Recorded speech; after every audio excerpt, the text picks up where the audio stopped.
बिस्मिल्लाहिर्रहमानिर्रहीम। अस्सलामु अलैकुम। हज़रत सैयदना अबू हाज़िम रहमतुल्लाहि ताला अलैहि फरमाते हैं, मुझे किसी शख्स ने एक इबरतनाक वाक़या कुछ यूँ सुनाया। एक मर्तबा जंगल बयाबान में मुझे रात हो गई। हर तरफ सन्नाटा तारी था। दूर दूर तक आबादी का नामो निशान न था। कुछ दूर दो झोंपड़ियाँ नज़र आईं। मैंने वहाँ पहुँचकर बुलंद आवाज़ से सलाम किया। झोंपड़ी से एक नौजवान औरत और एक बुढ़िया बाहर आई।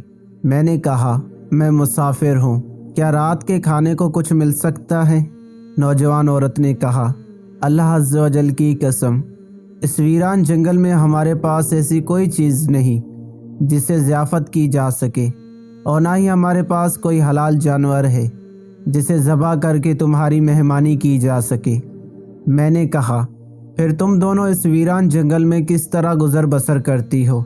उसने कहा, अल्लाह अज़्ज़ व जल की अता, उसके नेक बंदों और मुसाफिरों के सहारे हमारी ज़िंदगी के दिन गुज़र रहे हैं। ये सुनकर मैं वहाँ से कुछ दूर एक जगह ठहर गया। जब आधी रात गुज़र गई तो अचानक एक सिमत से गधे की चीखने की आवाज़ आने लगी। खुदा अज़्ज़ व जल की कसम, सुबह तक वो आवाज़ मुझे सुनाई देती रही। नींद मुझसे कोसों दूर थी। मैंने वो रात जाग कर गुजारी। सुबह होते ही मैं उस सिमत चल दिया जहाँ से आवाज़ आ रही थी। वहाँ पहुँचा तो एक अजीब व गरीब मंज़र देखकर मैं हैरान रह गया। वहाँ एक कब्र थी जिसमें एक गधा गर्दन तक दफन था। उसके सर और पीठ से मिट्टी हट चुकी थी। उस भयानक मंज़र को देखकर मुझ पर कपकपी तारी हो गई। मैं वहाँ से वापस आ गया और उन दोनों औरतों के पास पहुंचकर गधे और कब्र के मुतालिक पूछा। उन्होंने कहा, अगर तुम इसके मुतालिक ना पूछो तो क्या हर्ज है? मैंने कहा, मैं इस भयानक मंज़र के मुतालिक ज़रूर दरियाफ्त करूँगा। बराए करम मुझे सूरत हाल से आगाह करो।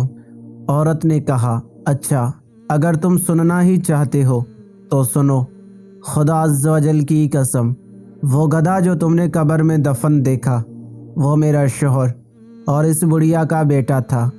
कसम है उस ज़ात की जिसने गुज़श्ता रात तुम्हें ये मंज़र दिखाया। मेरा ये शोहर अपनी माँ का बहुत ज़्यादा नाफरमान था। मैंने उससे ज़्यादा माँ का नाफरमान दुनिया में कोई ना देखा।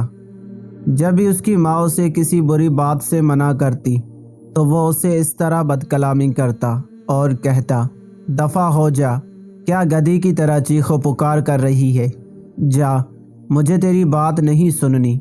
आखिरकार दुखियारी माँ ने तंग आकर कहा, अल्लाह ताला तुझे गधे की तरह बना दे। जब ये नाफरमान मर गया तो हमने उसे दफना दिया। उस पाक परवरदिगार अज़्ज़ व जल की कसम जिसने हमें इस वीरान जंगल का मकीन बनाया, जिस दिन हमने इसे दफनाया उसी दिन से ये गधे की शक्ल इख्तियार कर गया।